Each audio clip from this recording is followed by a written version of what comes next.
Ang sarap po.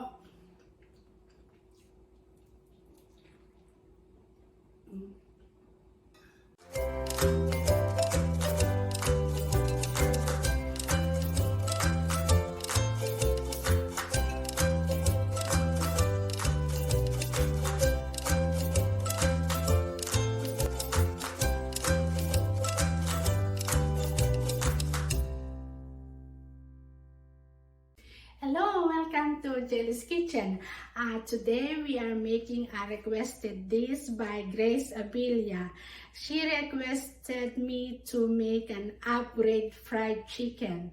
And with it, I have decided to make a garlic fried rice.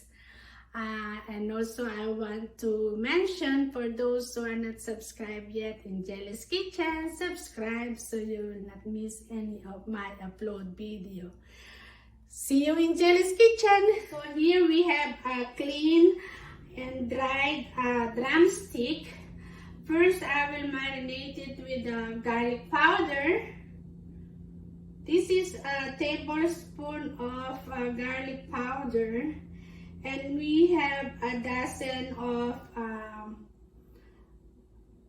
drumstick. Okay. And then I also want to add pepper flakes.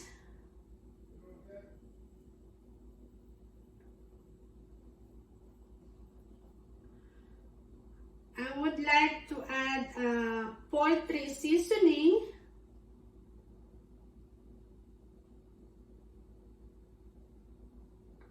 A good amount of it.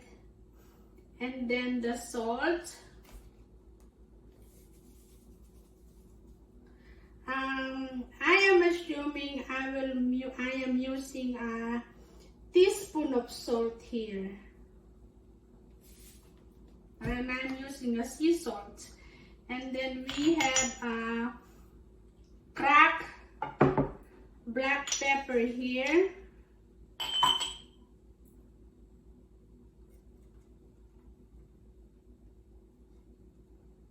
And it's also a good amount of black pepper.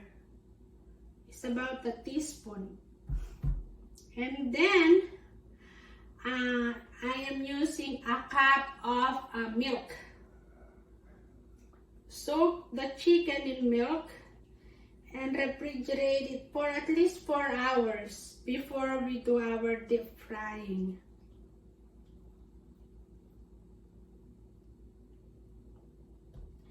And then just make sure your marinating agent or whatever spices you have there will go into the drumstick. So I am just tossing around like this. As you can see, I am not touching the chicken. I am only tossing it.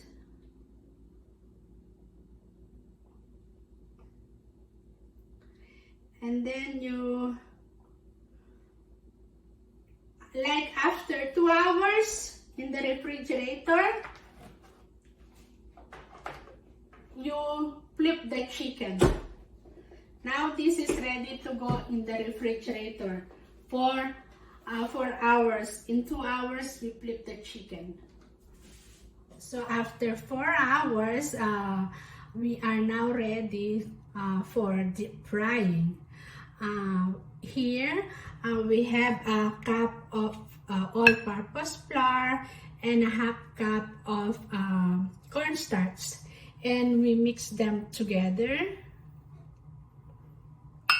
You notice we have both a dry agent here, the breadcrumbs and our cornstarch and all-purpose flour.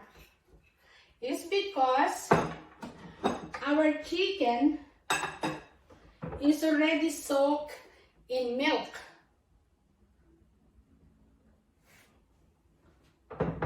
So if the chicken is not soaked in milk, then you need a wet agent, like if you want to use egg, scrambled egg, you may use it. But we are not using egg this time because we already soaked the chicken with milk. And then we also add some salt into our flour and cornstarch. And we also add some pepper.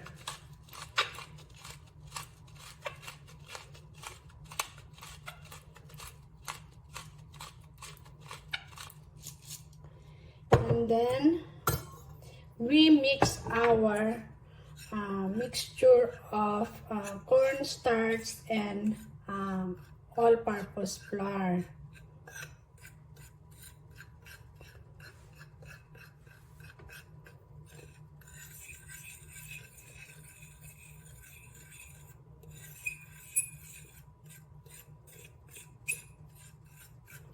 So now this is ready. And next to it is our breadcrumbs. I am using Italian breadcrumbs. Now we can start deep frying our drumstick. First, I will soak it in the cornstarch with flour. And then I will put it back into the milk.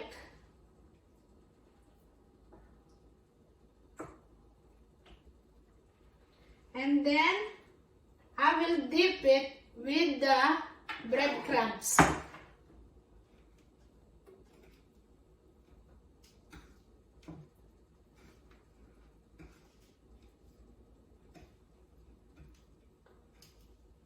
Now, this will go into the hot oil.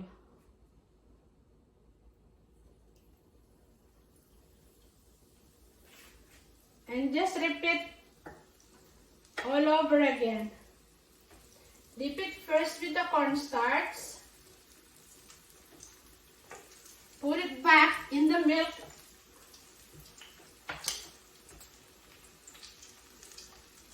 And then dip it in your breadcrumbs.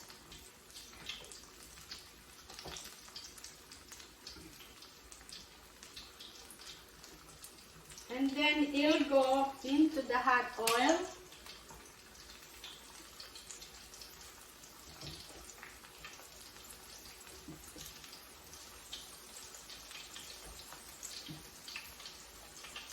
Cornstarch.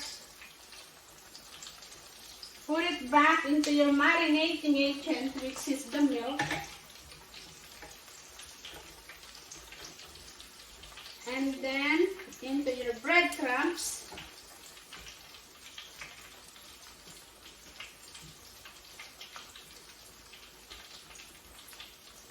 And then you'll go into the hot oil. I think we can put 4 over there. And don't touch the chicken after you drop it into the hot oil. You wait a little while until it's get a little brown in the bottom, or until you can push it, not sticking into the frying pan.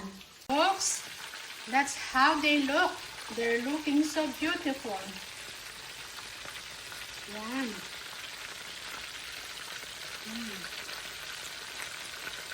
Each side takes about 20 minutes. So the total deep frying is 40 minutes. So we're done with our first batch. Remember, when you are picking a cooked meal, use another clean tongue. I have the one I'm using here when I am soaking it with our breadcrumbs and our cornstarch and flour. But when I pick them out here, since they are ready for eating, I am using a clean tongue. And we pull it down into our cooling tray.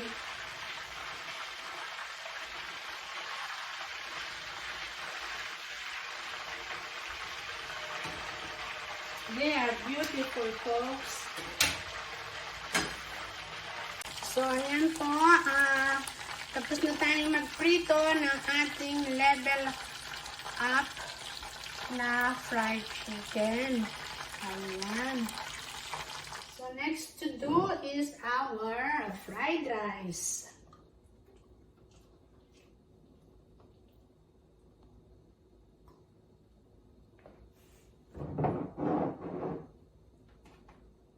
Since this is garlic fried rice, I use 1 whole cloves of garlic.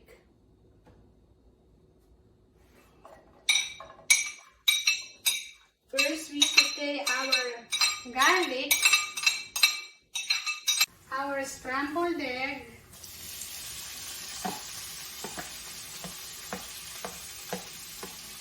next is our rice, the kanin lamig, and we add some sea salt,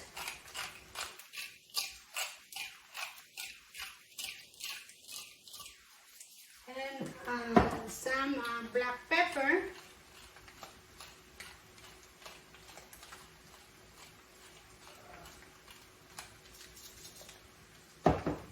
and stir it. Next, we add our green onions.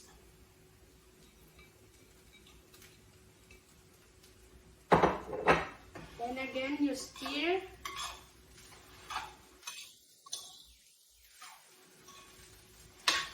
And our fried chicken is already cooling down, so we can start to eat. So, ayan na po ang ating fried rice.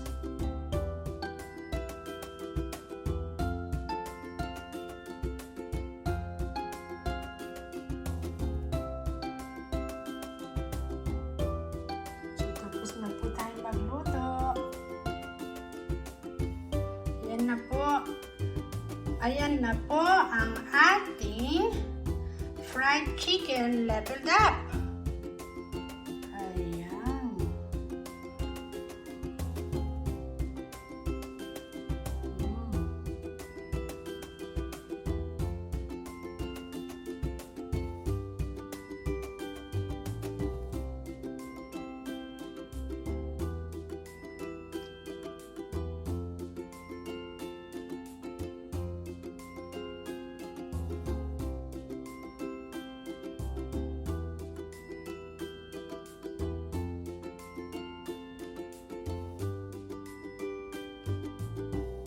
Finally, it's time to eat.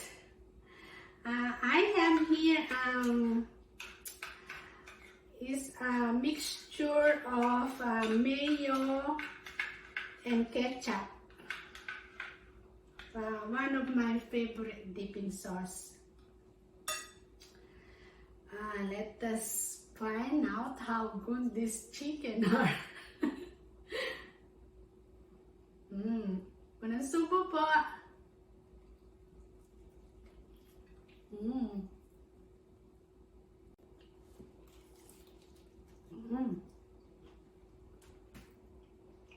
If you can hear it po, it's crunchy.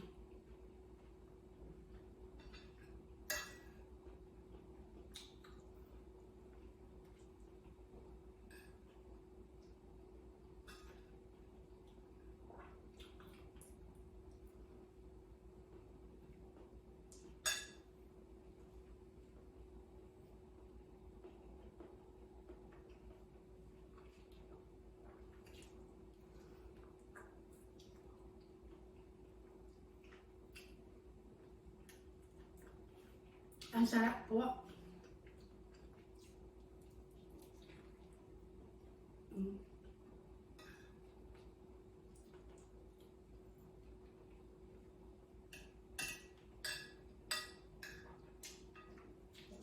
Juicy po sa loob. Tapos crunchy yung balat.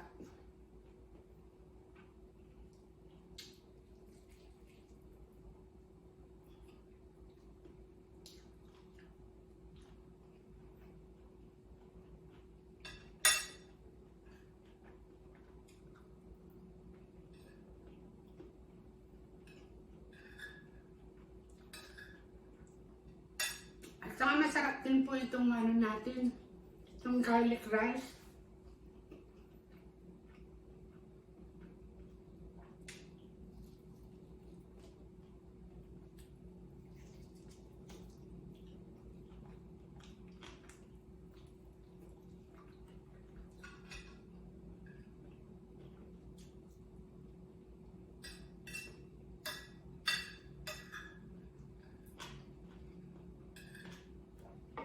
Nakaisa na po ako.